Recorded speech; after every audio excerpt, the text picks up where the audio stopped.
जय माता दी। जय माँ कामाख्या। माँ भगवती जगत जननी आद्यशक्ति भवानी आपको सुखी रखे, स्वस्थ रखे, प्रसन्न रखे। घर में एक ही देवी की या देवता की केवल एक ही मूर्ति या तस्वीर होनी चाहिए।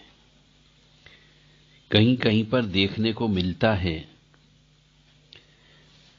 कि देवी जी की 3-3, 4-4 तस्वीरें हो जाती है, मूर्तियां भी 2 से 1 से अधिक हो जाती है, शिवलिंग भी 1 से अधिक हो जाते हैं और बहुत सारी मूर्ति और तस्वीर ऐसी हो जाती जो डबल और ट्रिपल और कई बार तो 4-4 तक हो जाती है। तो ऐसी जो ज्यादा हो जाए उन सबको किसी पीपल के वृक्ष के नीचे या मंदिर में जाकर के रख के आ जाना चाहिए, या किसी को जिसके यहां पे न हो उसको गिफ्ट दे देना चाहिए। पूजा स्थल पर एक ही तस्वीर होनी चाहिए या एक ही मूर्ति होनी चाहिए, इस बात का अवश्य ध्यान रखें। देखने में आता है बहुत से घरों में कि गणेश जी भी 2-2, 3-3 हो जाते हैं, फिर कोई व्यक्ति गिफ्ट दे देता है तो आप उस गणेश जी को भी पूजना प्रारंभ कर देते हो।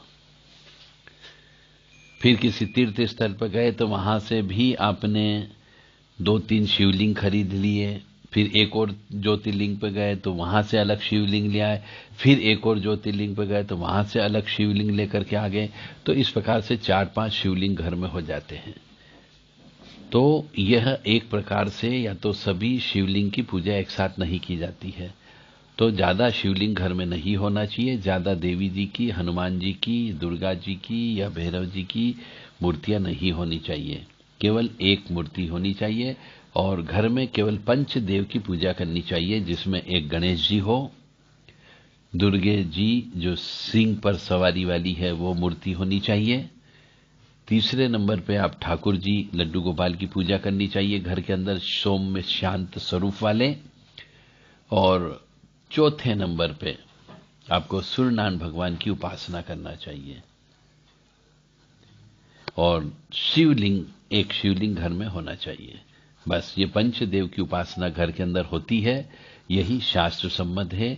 इनके अलावा किसी भी देवी देवता की कोई भी तस्वीर या मूर्ति आपको नहीं रखना है, इस बात का ध्यान अवश्य रखें। अन्यथा फिर आप कहोगे कि साहब हमने तो किसी के का कोई कष्ट नहीं दिया, किसी की हाय नहीं ली, किसी की बद्दुआ नहीं ली, किसी को कष्ट नहीं दिया, किसी का पैसा नहीं खाया, किसी के साथ झगड़ा नहीं किया, किसी के साथ धोखा नहीं किया, फिर भी भगवान हमें कष्ट क्यों दे रहा है?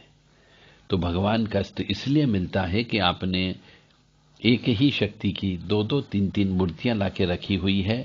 एक मूर्ति की पूजा करते हो, बाकी मूर्ति की पूजा नहीं करते हो। या फिर यदि आप तीनों मूर्ति की पूजा करते हो तो भी गलत है। एक मंदिर में एक ही मूर्ति होती है, आपके घर में भी एक मंदिर होता है, उस मंदिर में केवल एक मूर्त की ही पूजा होती है। इसलिए केवल पंचदेव की पूजा करें और सुखी समृद्ध जीवन व्यतीत करें। दुर्गति नाशिनी दुर्गा जय जय, काल विनाशिनी काली जय जय, उमा रमा ब्रह्माणी जय जय, सीता राधा रुक्मणी जय जय। इस मंत्र को बोलते रहिए और अपने पापों का नाश करते रहिए। जय माता दी।